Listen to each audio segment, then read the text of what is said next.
obviously Spurs lost 2-1 at the Tottenham Hotspur Stadium yesterday. Another game of two halves. But I think it was a bit different in the first half this time. I think that we actually played... we had moments in that first half where we definitely could have scored. We hit the bar.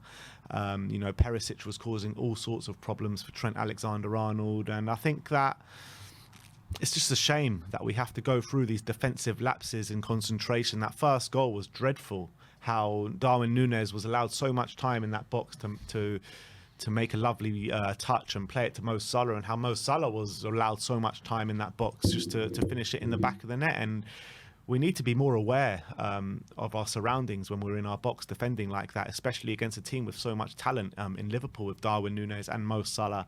And what can you say about the second goal? I mean, Eric Dier, what are you doing? It's just like every time I watch it, it just gets worse and worse, that. Yeah, it goes off his shoulder. Obviously trying to head it back to Lloris, and he just misjudges it. The problem, look, you can maybe excuse Dier that if it was one of his only mistakes of the season. The problem is he's been making these kind of mistakes too often this season now. Last season, when Conte came in November, he was pretty consistent from then till the end of the season with very few errors, if any, for the whole second half of last season. And even at beginning of this season, he was all right, despite some rash moments. But in the last few weeks, he's been making some really calamitous errors. And some games they haven't cost us, but some games they have. And this is definitely one which definitely cost us. And that first half, I think, again, we came out a bit slowly. We did concede, and that goal, I've watched it again, and we have so many defenders in the penalty area. Yeah, I just don't get it. I don't understand how we can have 5 defenders in the penalty area, yet Núñez and Salah both have the opportunity to take a touch, and Núñez actually has time to take a touch, turn, and pass to Salah, which I don't understand. And Salah has time to take a touch and slot it into the corner, which I don't understand how no defenders are getting near them throughout that whole move. I think that was absolutely diabolical. Just so easy for Liverpool. That should never be the case. Never be the case, especially when we're playing that deep. It should never be the case they get so much time inside our own box. I thought that was pathetic, to be honest. Then there was a good reaction to the goal conceding. We hit the post. Højbjerg had a good chance. Sessègnon probably should have had a penalty, to be honest. I think,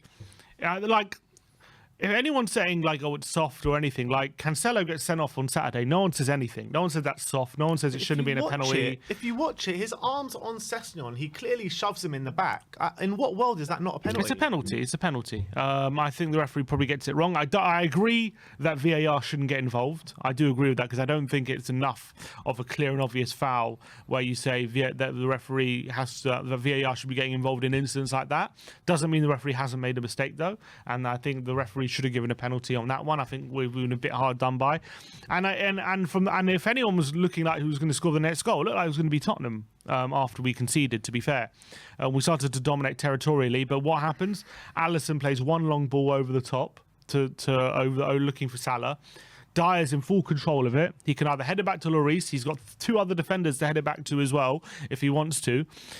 He decides to go for the option of heading it back to Lloris. He misjudges the header. It hits his shoulder.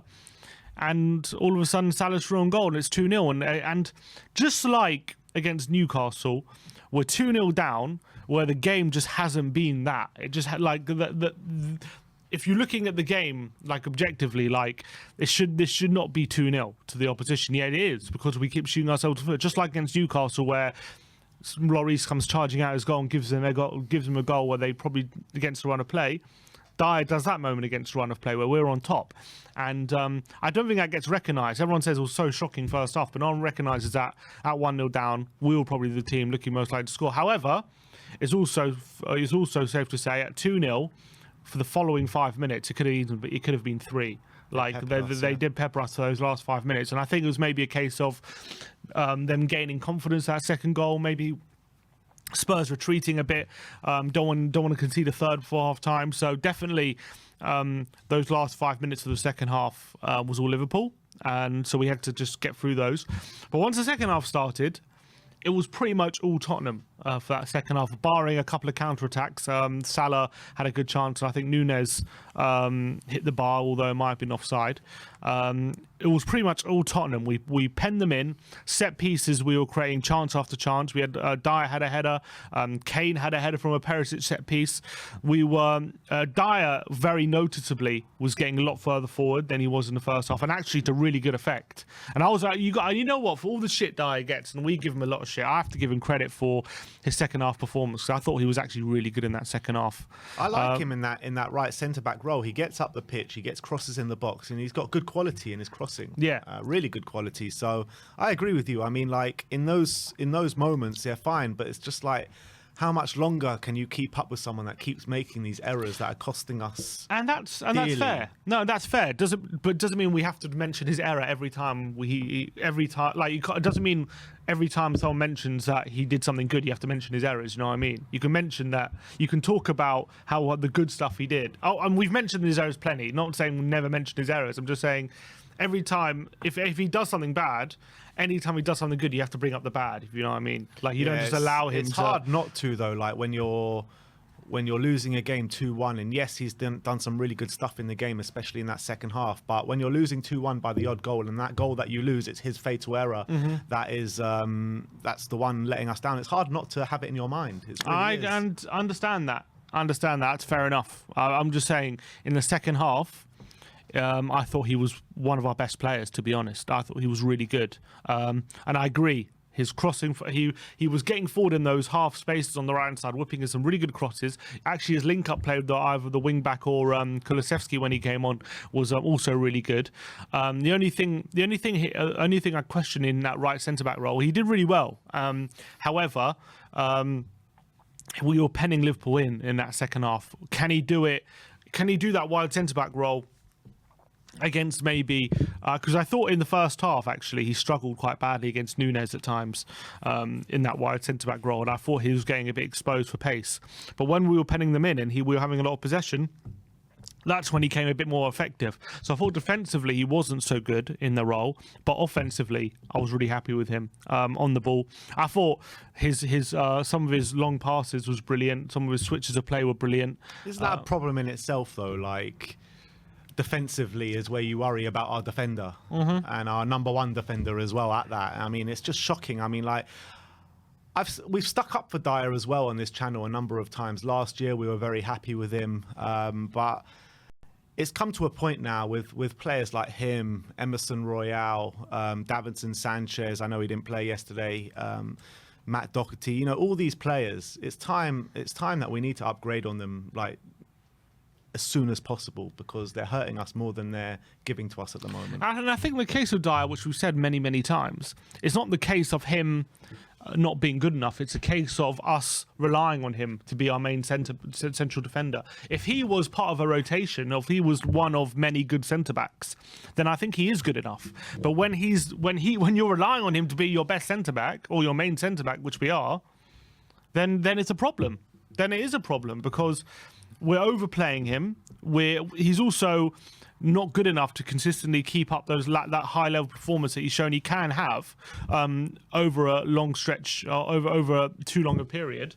And I think that's probably the main problem. I don't think he's going to get shit on. I don't think he's a bad player, Dier. I don't think he's a bad defender. I do think he's good, but Dier shouldn't be your best centre back. Is my point. For me, Poch had it right, and he should be a backup player at best. I don't think that. We need to sell him. Same for Davis. Yeah, same for Davis, same for Emerson, same for Doc, same to all these players, right? I don't mind keeping some of them around in the squad. I wouldn't say all of them, but they need to be backup players at best, squad players at best, using rotation, cup games, when we have injuries and stuff like that. To rely on them as our number one players, you're never going to achieve what we want to achieve. You're never going to improve, because you're always going to have those lapses of concentration, week in, week out. Even with Dier, it's not even a case of him being our number one. Is he has no competition. So he has to play every game, and he's like, and when he doesn't play, we've seen it before. When he doesn't play, our backline suffers, and that's an indictment of our options at centre back, not more of a case for saying Dier's that good. But I think Dier, I think he has to take the criticism because those mistakes are costing us points, and they were completely unforced as well. It was really shocking. But when people say he's rubbish, he's useless, he's terrible, all these kind of things, I don't subscribe to that. I do think he's a good player, and I do think he's been good for Tottenham in general, definitely since Conte's come in. How good is he though? Like, if you're going to sell him to a Premier League club, which Premier League club, like highest level Premier League club, does he start week in, week out for? The problem with Dier is the reason why he wouldn't play in for Man City or Liverpool or Arsenal is because they don't play a back three, and I think the only way Dier is only a top 4 level player in a back three. He's not a top 4 level centre back in a back two. He needs that protection. So, from that sense, none of the top 6 will probably go for him. However, Chelsea maybe would potentially in a back three. They might snap him up. Other than that, I think they might. I think Chelsea, yeah. Eric Dier. No, I think he's better than Chalobah, who started yesterday. He might be better than Chalobah, but but if Chelsea are going to dip into the market for a centre back, they're not going for Eric Dier's level. I'll tell you that. They're going to be going for a lot better than Eric Dier. You're asking me if he'd get in the team right now. I'm saying there's a good case to make that he would. I don't know, like. Does Chalobah start week in, week out without injuries for Chelsea? You got Silva, you got Koulibaly in a back three. I'm not sure who else you have. Maybe Azpilicueta. I'd start all those 3 over Dier. I think Dier. I think you can make a good case that Dier potentially gets in their back three. You've got Fofana as well. I mean, Dier does not get into that Chelsea team if everyone's fit. No chance. Not a chance in hell. Okay, fine. Maybe not Chelsea. He might be in their rotation. He might be good enough for their squad. No, I think he would be.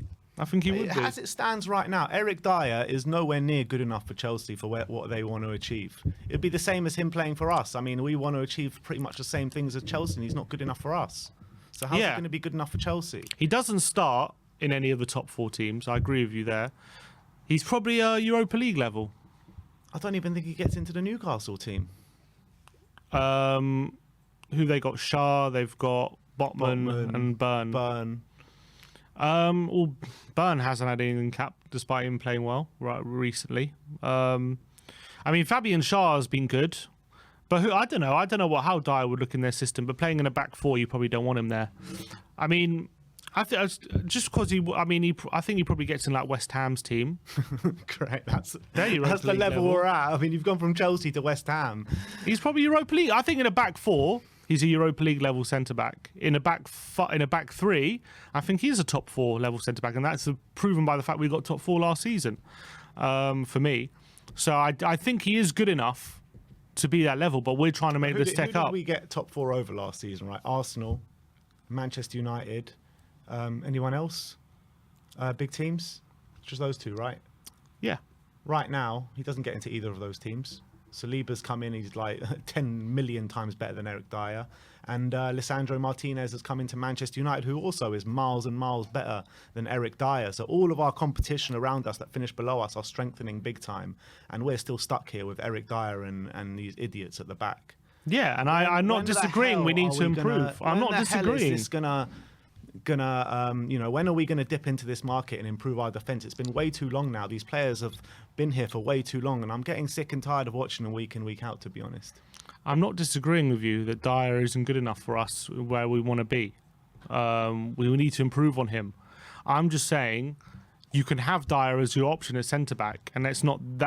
I don't think that's a bad option to have. I just think when he's your number 1 centre back, especially when the one you most rely on, that's your problem.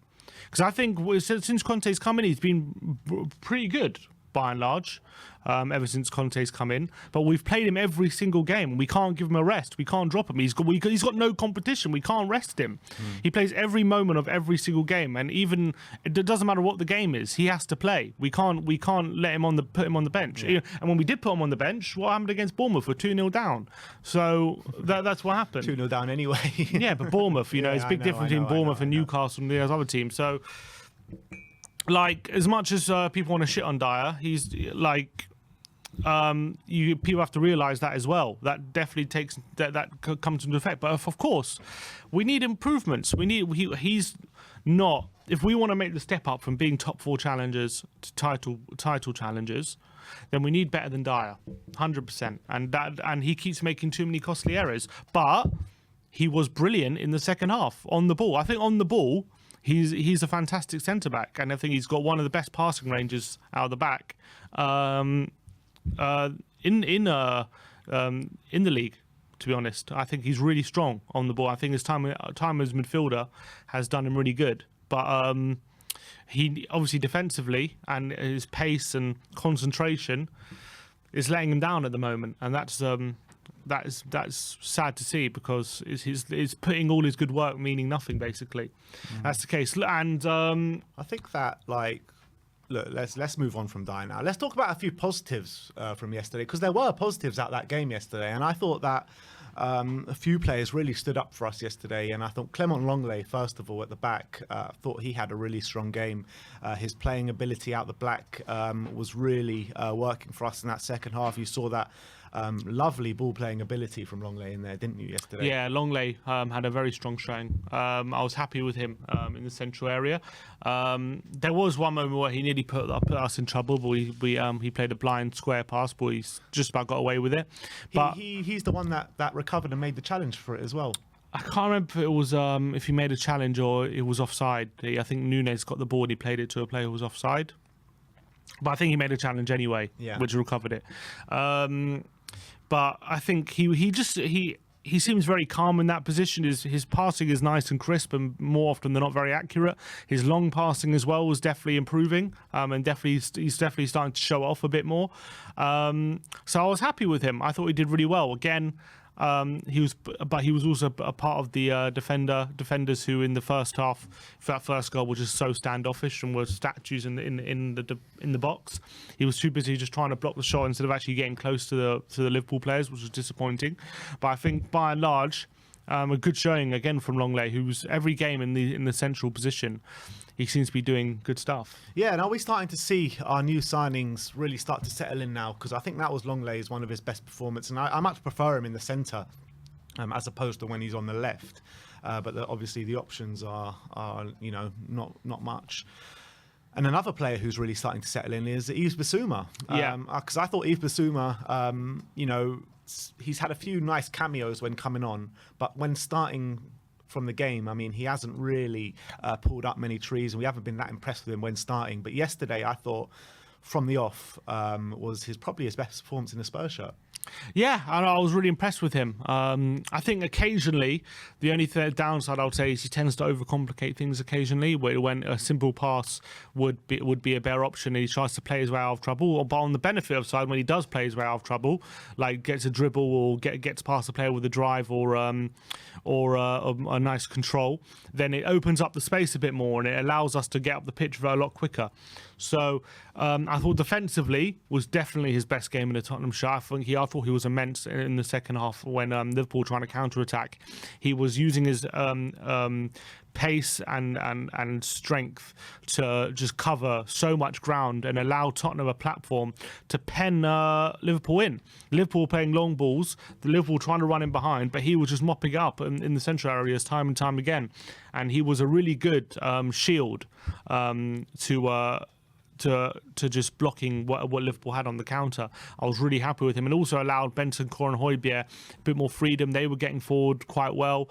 Bentancur again had another strong game. Yet again, he was really good. But yeah, sticking on Bissouma, I was really happy with him in this performance, and definitely making more. Still not fully there. Yeah, definitely a step in the right direction. But 100% much better than what we were seeing earlier in the season. More confidence. When he gets the balls in those tight spaces and just wriggles away from like two men when he's in those tight. That's when he's going to earn his money. You know what I mean? And we're seeing like flashes of that come in the last couple of games. But yesterday you really saw it a number of times. Yeah, his confidence definitely seems to be growing in the role, and he seems to be having that confidence. Because before it kind of felt like he didn't want to make any mistakes and stuff, but now he seemed like, when I say he overcomplicates things, in a way it's a positive, because it means he's having that confidence to try things, take people on, instead of just doing the simple things that he was doing.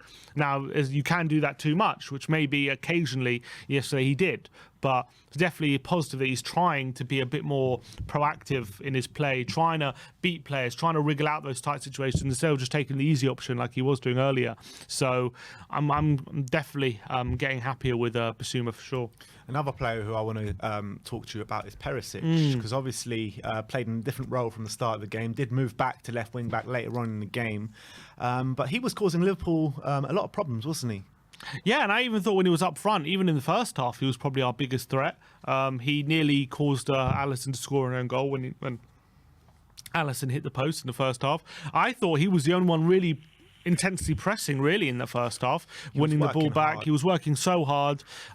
He was trying his best. Obviously, clearly that role wasn't completely natural to him, but I felt like he was our biggest threat in the first half. He was the one showing a bit of heart a lot of that time in the first half. And then once he moved to left wing back, I thought he was brilliant, whatever people want to say. I thought the crosses from the free kicks and corners were by and large really good. There were a couple of corners, to be honest, that hit the first man, but by and large, I can remember off the top of my head 3 corners that were on the money where we should have scored from, and there was that free kick as well just before Kulusevski came on, literally a second before Kulusevski came on, whipped in a beautiful free kick which Kane headed just wide.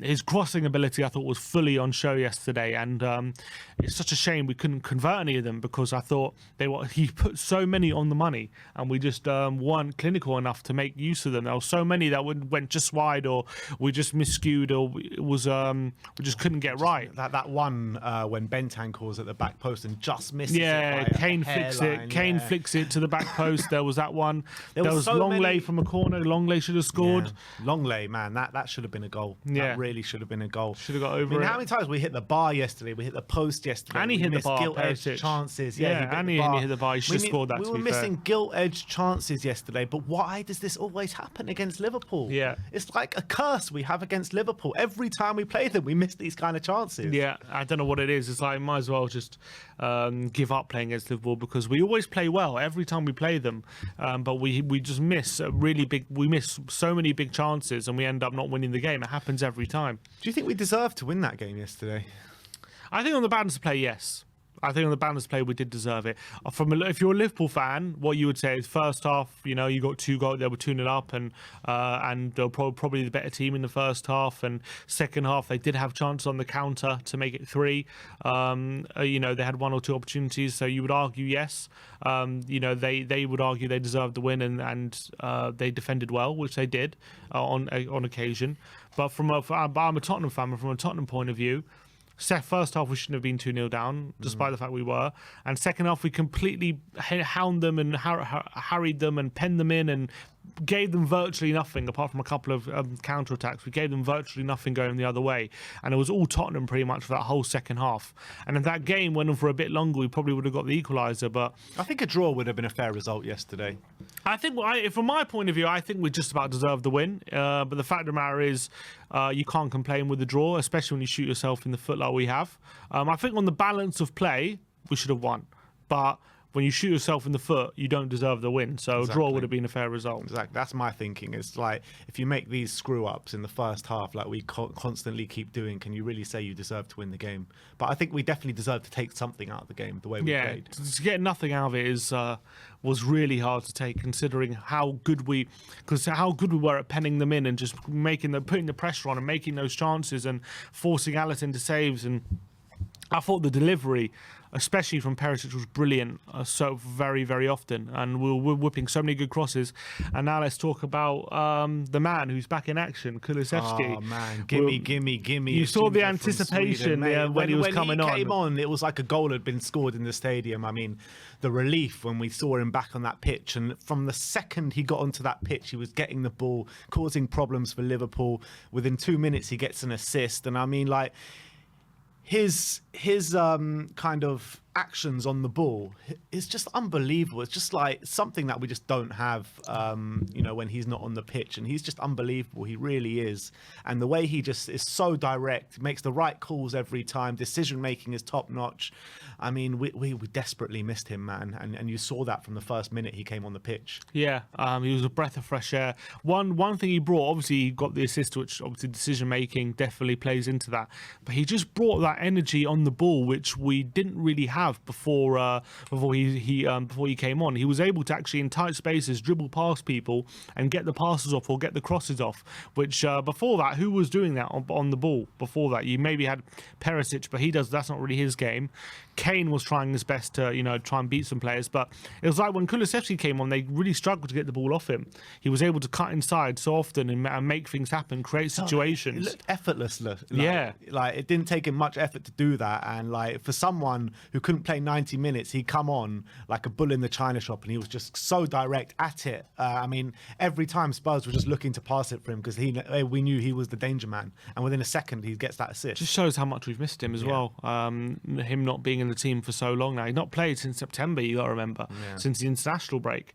So it's been a long time him not being in the squad, and he's been very, very sorely missed. Even when we play Richarlison instead of him, like, it's just not the same. It's not the same effectiveness. We look a different outfit when he's on the pitch, and we've missed him massively, and it's so good to have him back. And he gets an assist already, and someone just commented in the comments, 18 goal contributions in 26 games. I mean, the guy is a goal contribution machine, whether he's scoring or getting more often than not getting assist. So really great cameo again from Kulusevski, and maybe he can help us over the line just before the World Cup. Let's hope so. Starts. He's going to get a nice break over the World Cup period as well, because Sweden aren't going, and it's going to be a much needed rest for Kulu, because we're going to need him massively in that second half of the season. So hopefully he can come back fit and firing after the World Cup.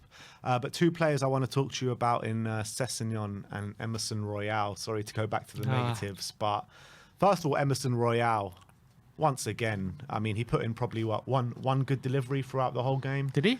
I do remember. There was one to Kane. There was one good ball. There was a pass, not a cross to Kane. Yeah, it was a pass. You're right. It was a pass in the first half. Yeah.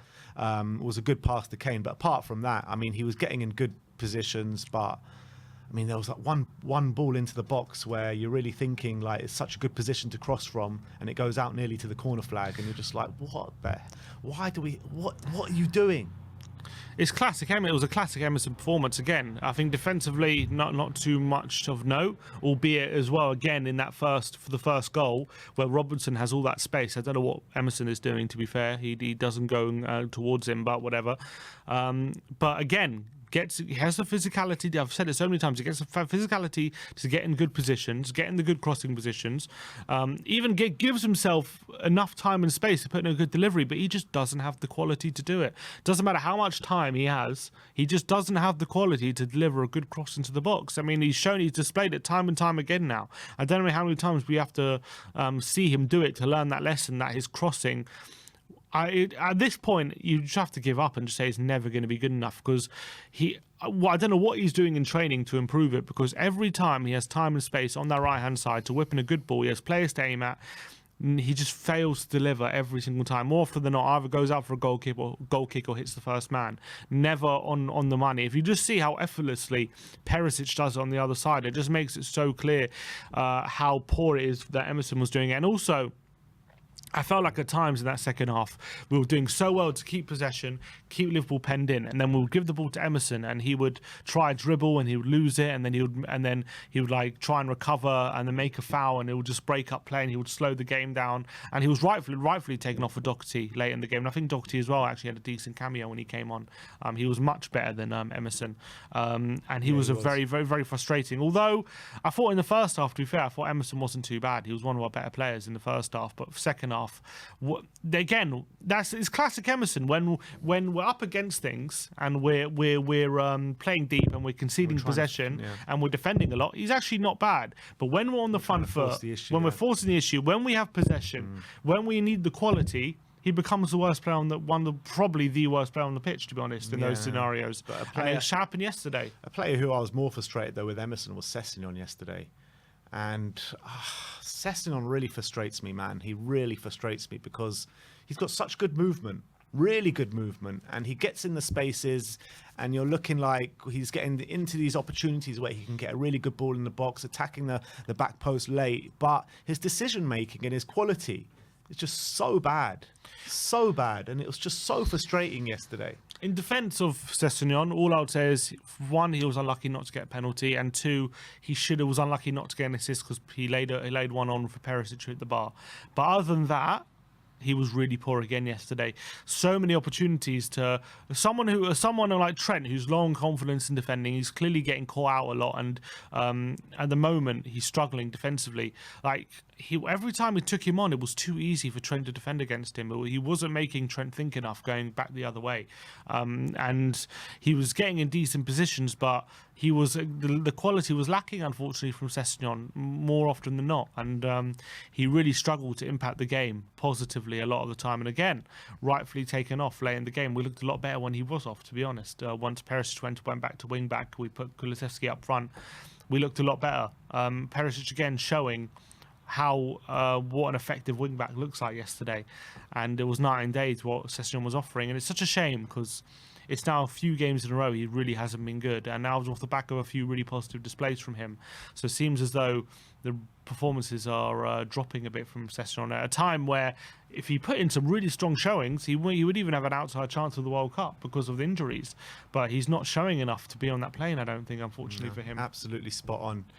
And finally, let's touch on the boos at half time and the comments from Conte. What do you make out of them? I am so disappointed that again to be fair, some fans are saying that the fans were booing not at Conte or the team, but more either at individual players like Dier or at the referee. Now, I don't remember what the referee did in the first half to cause a booing. Maybe the penalty, but that wasn't near half time, I don't think, was it? It was at 1-0. I think. Well, it was still in the first half. I know, but I mean, usually boo a referee if he's just made a decision like just before the half-time break. It seems weird to boo a referee when he's made a bad decision halfway through the half. I think these things are just excuses. The fans booed out of frustration. It was just simple as that. And that's for me. Look, fans pay their money to go to the football, and you're allowed. I'm not saying you should be banned from booing or anything like that. You're not allowed to boo. You're allowed to do what you want.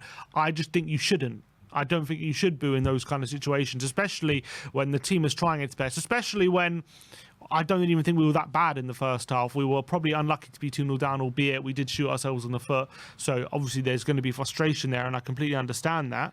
But I don't think it helps with the situation when fans start not showing support and start booing their own team off the pitch. And the fact that Conte is mentioning it in his post-match press conferences that the fans should be encouraging a bit more, and they need to understand the situation. And I just hope this doesn't develop and grow into something more, because I think, despite what people might say, I think we're going on the right track with Conte. I think we're going in the right direction. I know the results of recent weeks haven't been what we wanted, and there's reasons for that.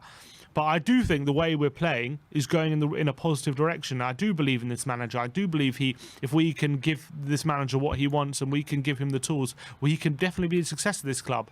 But if we're going to hound him out or boo him every time we're unhappy with a performance or something, that's not a way you support your team, especially when we're in the top four, we're through in the Champions League. The big picture, there's not too much to be that angry about.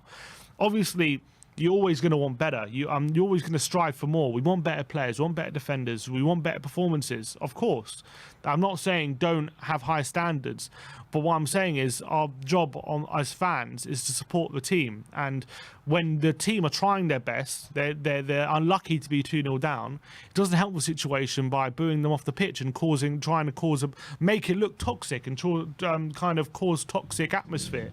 That's not what we want, and I don't think that helps the situation at all.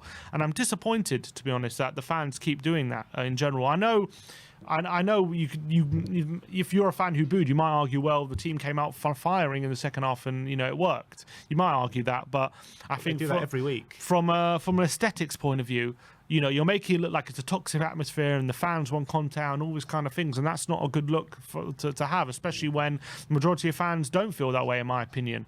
So I think we should stop with the booing at half time. It doesn't help anything, and it just causes bad press and bad toxic atmosphere, which I don't like. Do people think that Conte doesn't know that Eric Dier needs to be upgraded on? Do you think he doesn't know that Emerson Royale needs to be upgraded on?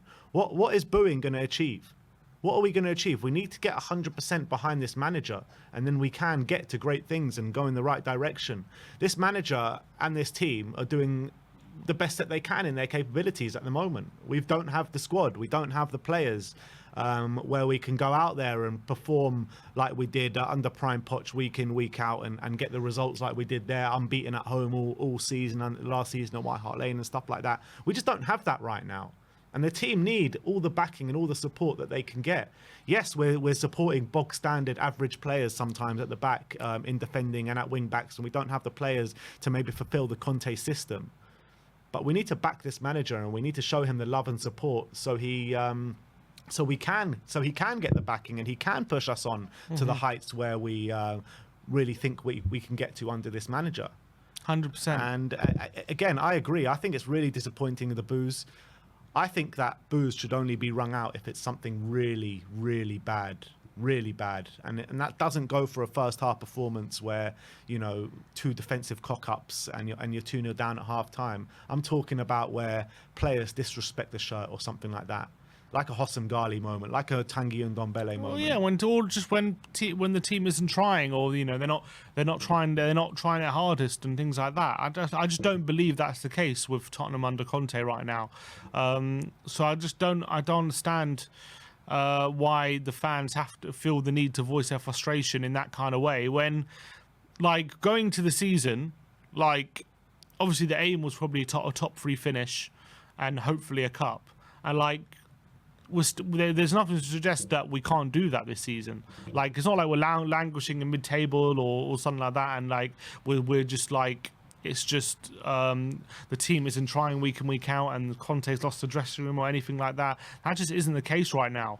So I think maybe Tottenham fans need a bit of perspective a lot of the time. Absolutely. And, you know, like Conte keeps saying, we're a year into this project.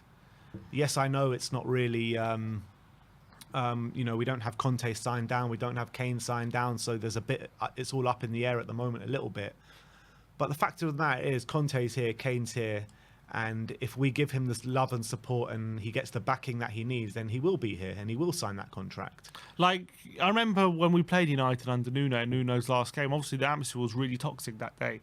But rightfully so. Things were terrible. The manager, no one wanted that manager. He was doing a terrible job. The players clearly weren't trying on the pitch. That was evident for everyone to see. And the club was not going in the right direction at all. Everything was a mess. The whole summer with the manager search, it all boiled down to that one moment against Man United. And obviously that was a toxic atmosphere. But that's right. That was right. But you know, are things as bad as they were when we played Man United on that day? No. So why are you trying to make it toxic? I don't understand. Doesn't make sense to me. If the manager, is that the modern day football fan? Is that what it is? Probably maybe it is. Probably it is.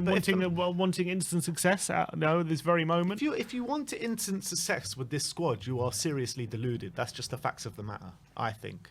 And when you've got a manager like Antonio Conte with the pedigree that he has, from what he's shown as well with this squad since he's come in through the door a year ago, if he's the one calling for time and patience, how we need a few transfer windows to fix this mess that we're in. If he's saying that, then the fans should be 100% behind him and support him along the way. Yeah, and I think there's clear. The thing is with Spurs, there's so clear what we need, and you look at other teams like when Liverpool signed Alisson and Van Dijk, right? It was just very clear to everyone that they needed to improve their backline. Lovren was making mistakes, even on at crucial moments. The keeper Karius was making mistakes in finals and stuff. They needed those specific positions to upgrade. They upgraded them and they went on another level. Look at even Arsenal in the summer. They needed a much better striker than Lacazette. They got Jesus. They needed a better centre back. They had Saliba came in. Obviously he was on loan, but they was ready to come in. They targeted exactly what everyone could see they needed, and they're much better for it. With us in the summer, we got players that we needed, but wasn't players that we desperately needed to improve the first 11. And that, I think it's very clear what we need. We need at least another centre back. We need another right wing. We need another wing back. And this team will go on. If we had, just imagine we had all 3 of our centre backs were fast. And good, much better on the ball, good on the ball, and like a lot faster. like we would be a serious outfit. But right now, you know, Dier's a bit slow. Davis isn't the quickest. We need to protect those players. We need to play in a certain way that we're not getting opened up that often. Exactly. But imagine just imagine we had like a Saliba or something at the back, someone who had a lot of recovery pace and was big and strong and good on the ball. We wouldn't have to play the way that we could play like we did in the second half, like 90 minutes, 100% we could. But there's just not reality at the moment. So that's the situation as well with wing back. Imagine we had a much better wing back who could actually put in a delivery with time and space on both wings. At the moment, that's not reality. So we have to just keep going with what we have. But it doesn't mean there isn't clear ways forward. Under Nuno, there wasn't a clear way forward. It was just all a mess, everything all over the place. We couldn't even get Kane to play well, let alone anything else. And when you can't get Kane to play well, you know you're in trouble. But now it's different, and you've seen it with other teams. So we just need to do that, and it needs time. It doesn't happen in a year. Now is not the time to boo the team and to turn all toxic. The time to do that would be if Conte doesn't get the backing and he ultimately ends up walking. That would be the time to do that. If we don't have a new defence, or at least somewhat getting towards a new defence by next summer, that would be the time to do it. Right now is not the time, because these players are performing at their best. The manager is doing all he can. And, we're currently in the top 4 and we've qualified into the last 16 of the Champions League. So this team are literally doing the best that they can. And they've had those injuries. We're relying very heavily on certain players to play pretty much every minute of every game. We can't really rotate certain players, and they're getting worn out. It's very difficult on them right now. As Conte said after the game, for Tottenham, it's very different to have the kind of injuries we've had compared to other teams.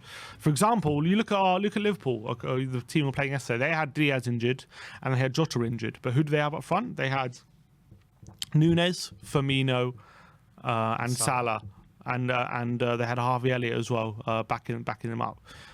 So they've got good depth. Yet when we have Kulusevski and we had Richarlison and Son injured and Kulusevski not 100% fit. We have Perisic up front. That's the difference. So they can afford a few injuries and still have good depth. Yet when our depth is injured, that's who we have up front. And that's why it's very different for us to have injuries compared to other teams. And this is the exact reason why I was frustrated with the summer window. Because at the beginning, it looked like, we're changing our ways, we're getting in signings early. But ultimately, by the end of the window, when it came down to it, we didn't do it anywhere near as much as we needed to do. And that's just the facts of the matter. And for our first summer under Antonio Conte, with Daniel Levy, with everyone saying, we've got this whole big war chest to spend, and we're going to see a Tottenham like we've never seen them before in the transfer window and all that kind of stuff. It just didn't materialise to that way. No. And it wasn't good enough, nowhere near good enough, to be honest. Not to compete for a title, I don't think. Not to compete for a title, no. Not as well with the additions that Arsenal had coming in, with the additions that Man United had coming in, and it's difficult. It's difficult. I mean, look, I don't think I think we can finish top 4, but that's about probably as much as we can achieve this season. I still think we can get top 3 if we get with our players coming back. But yeah, that's what we expected at the beginning of the season, and judging by our window, and nothing really has changed that in my mind. I just think at the moment things aren't going great because of injuries and because of overplaying players and lack of depth, those kind of things. But it doesn't mean once those things change in the second half of the season we can't go up a level and have a bit of depth. But we need additions for sure, just to help with the depth at the moment. But yeah, look. I just think fans need a bit of perspective as to where we are and before turning things into fans need to they need to temper their expectations, man, because for fans that think that we're going to go on and challenge for the title just because we have Conte here, you need to look at the squad first and foremost and see where the squad is at, and we need to fix those holes in the squad desperately before we even think about doing what Antonio Conte usually does. I guess what maybe a fan maybe who's upset right now would argue that how can he believe in a project when Conte hasn't committed yet? I guess that's maybe that would say, and that's why maybe that's also part of the frustration. Is that, and I get that, and I definitely sympathise with that as well, because I also am quite frustrated in that situation, because I think that if Spurs would have pushed the boat out last summer and listened to everything that Antonio said and really targeted the positions where we desperately needed, Conte might have even signed by now. Yeah, maybe. Yeah, I don't know. Yeah, I think we have to be more ambitious, and I think he said that, didn't he, in his press conference before the game? Oh, Barcelona just got Man U. Oh, it's a Europa League draw. Yeah. Oh wow, Barcelona, Man United. Wow. Wow. What a tie. What a tie that is. That's a Europa League tie, by the way, guys. Barcelona against Man United in the Europa League. That's incredible. Look, but anyway, I think that can bring an end to the match review. That was our 2-1 loss to Liverpool at the Tottenham Hotspur Stadium.